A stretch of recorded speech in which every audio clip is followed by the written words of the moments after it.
students, so today we will discuss our new topic power. अभी तक हमने अपने कौन कौन से टॉपिक डिस्कस कर लिए हैं? 2 टॉपिक्स डिस्कस कर लिए हैं. पहला है work, second one energy and अब थर्ड जो हमारे पास टर्म है वो है power.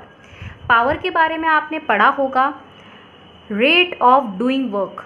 It is the rate of doing work. It means कि अगर कोई भी बॉडी या कोई भी एजेंट है वो कितने टाइम में वर्क कंप्लीट कर रहा है, पर यूनिट टाइम में वो कितना वर्क कंप्लीट कर रहा है, उसी को क्या कहते हैं, उसकी पावर. एग्जाम्पल के तौर पे मैं बता देती हूँ, समझ लीजिए.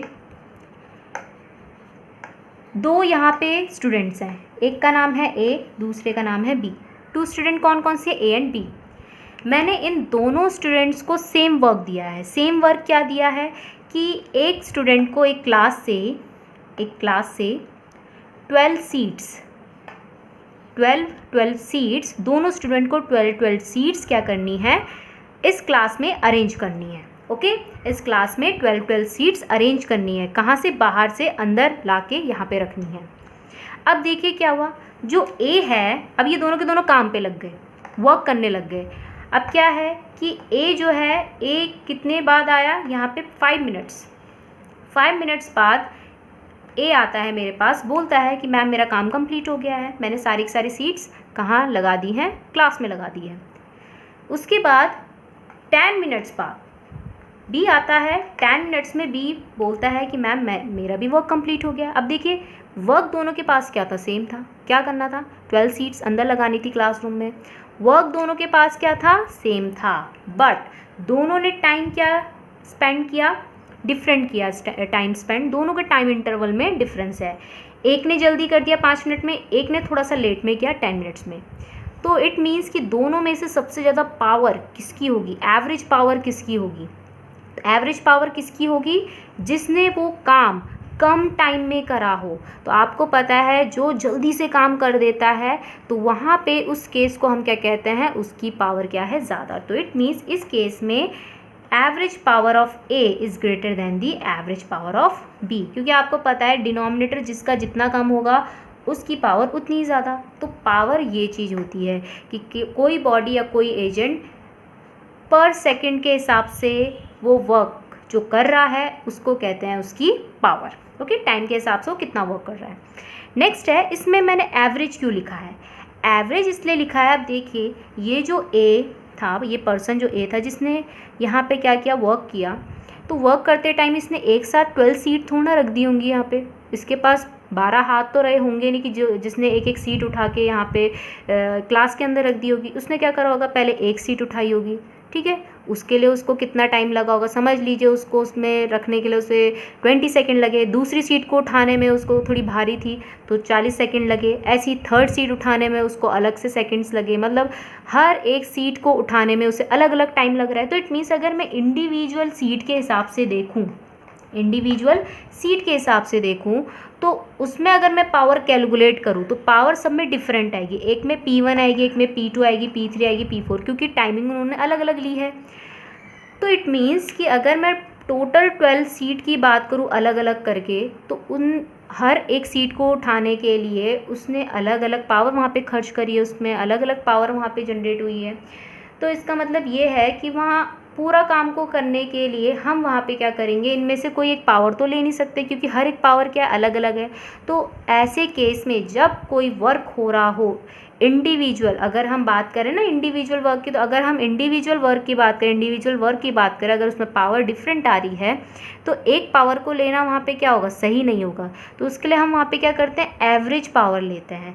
एवरेज मतलब हम यहाँ पे टोटल वर्क के हिसाब से पावर देख रहे हैं कि जो उसने टोटल काम किया है उसने कितने टाइम पे किया है. तो वो टोटल जो वहाँ पे काम उसने किया है जितने भी टाइम में, उस पावर को हम क्या कहते हैं, एवरेज पावर. तो एवरेज पावर आपको याद रखनी है कि जब हम बात करते हैं एक छोटे से इंटरवल ऑफ टाइम की, मतलब जब हम बात कर रहे हैं यहाँ पे इंडिविजुअल पावर्स की, तो इंडिविजुअल पावर्स आपस में कांस्टेंट नहीं होती है, डिफरेंट निकल के आती है. तो इसीलिए हम पूरे काम के लिए यहाँ पे क्या देखते हैं, एवरेज पावर देखते हैं. So this is average power. तो एवरेज पावर का फॉर्मूला क्या होता है, W/T. लेकिन अब मैंने बात बोली है क्या कि अब ये बताइए, देखिए इसने 5 मिनट में काम किया। अब मैंने बोला कि ये बताइए कि जब ये सेकंड सीट उठा रहा होगा, सेकंड सीट जिस टाइम पे सेकंड सीट उठा रहा होगा, इसकी कितनी पावर रही होगी, या फिर बी जब सेकंड सीट उठा रहा होगा इस टाइम पे इसकी कितनी पावर रही होगी। तो at that instant, at that time जो वहाँ पे पावर उसने यूज़ करी है, जो उस टाइम पे उस ए और बी की पावर रही होगी, एट दैट इंस्टेंट उस टाइम पे, जैसे हम बोल रहे हैं ना उस टाइम पे, मतलब एट दैट इंस्टेंट, उस पावर को हम यहाँ पे क्या कहते हैं, इंस्टेंटेनियस पावर। अब देखिए दूसरे टाइप की पावर है इंस्टेंटेनियस। और आपको पता है जब इंस्टेंटेनियस आ जाता है तो डिफरेंशिएशन वाला फॉर्मूला भी लगता है यहाँ पे, है ना, इंस्टेंटेनियस पावर। इंस्टेंटेनियस पावर क्या है कि जब बिल्कुल वहाँ पे टाइम की लिमिट हम क्या कर दें, टाइम इंटरवल को ज़ीरो कर दें, नियरली अप्रोचेस टू ज़ीरो कर दें, तो उस केस में जो उस टाइम पे पावर हम बोल रहे हैं कि ये पावर उस टाइम पे कितनी होगी, उसे कहते हैं इंस्टेंटेनियस पावर। तो इट मीन्स अगर मैं इसे लिखूँ P is equals to delta W upon delta T limit delta T tends to zero, तो उस केस में हम इसे क्या लिख सकते हैं, P is equals to dW by dt। Okay, तो ये फॉर्मूला आपको याद रखना है।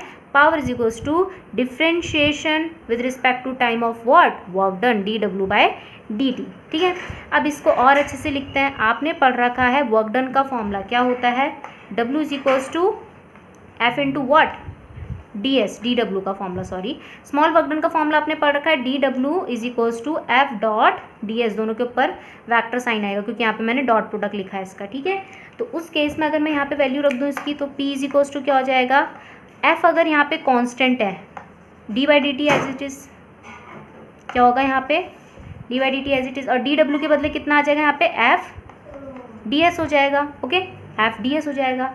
अब आपको पता है यहाँ पे एक फॉर्मूला बन रहा है ds by D T. What is ds by D T here, ds by D T displacement का differentiation with respect to time, इसको हम क्या कहते हैं, इंस्टेंटेनियस वेलोसिटी, आपने पढ़ा था। ठीक है, तो इसको मैं ऐसे भी लिख सकती हूँ, p is equals to f as it is dot as it is, और ds बाई डी टी की जगह क्या आ जाएगा यहाँ पे, वेलोसिटी। कौन सी वेलोसिटी, इंस्टेंटेनियस वेलोसिटी। तो इट मीन्स, अब देखिए अब मैंने यहाँ पे क्या बोला था, जल्दी किसने करा था वहाँ पे काम, a ने किया था। इट मीन्स ए और बी में से सबसे ज़्यादा वेलोसिटी किसकी रही होगी काम करने की, तो वो रही होगी ए की। तो यहाँ पे आ गया रिलेशन। तो जिस पर्टिकुलर एजेंट की वेलोसिटी जितनी ज़्यादा, उसकी पावर भी उतनी ही ज़्यादा होगी। और यहाँ पे हम इंस्टेंटेनियस पावर को कैसे डिफाइन कर सकते हैं, instantaneous power can be defined as the dot product of force applied on body and the velocity of that, instantaneous velocity of that body. So it is the dot product of force and instantaneous velocity। कौन, instantaneous power। ठीक है, तो instantaneous power के फॉर्मूले आपको याद रखने हैं। अब आती है इसकी SI यूनिट की बात। तो इसकी SI यूनिट क्या होती है, अगर मैं SI यूनिट की बात करूँ, दोनों के केस में SI यूनिट जो होती है वो होती है वॉट। लिखते हैं इसे स्मॉल लेटर में, लेकिन जब डिनोट करते हैं तो कैपिटल्स में। ओके, सीजीएस यूनिट क्या होती है, सीजीएस यूनिट जब हम बोल रहे हैं तो देखो यहाँ पे वर्क डन है, तो वर्क डन की सीजीएस यूनिट क्या होती है, अर्ग, और टाइम है तो टाइम की क्या होती है, सेकंड। तो अर्ग पर सेकंड, अर्ग पर सेकंड। अगर इसका डायमेंशनल फॉर्मूला मैं निकालूँ, डायमेंशनल फॉर्मूला अच्छे से आता है आपको निकालना है इसमें डायमेंशनल फॉर्मूला। वर्क का डायमेंशनल फॉर्मूला क्या होता है, फॉर्मूला ऊपर ही लिखा हुआ है, ml2 t-2, और टाइम का डायमेंशनल फॉर्मूला t होता है, ये ऊपर जाएगा तो -1 हो जाएगा, इसमें ऐड तो क्या हो जाएगा, ml2 t-3। So this is the dimensional formula of power. Next इसके बाद इसमें क्या आता है कि अगर मैं इनके रिलेशन देखूँ एसआई और सीजीएस यूनिट के, सो 1 वॉट इज इक्वल्स टू 10⁻7 अर्ग पर सेकेंड।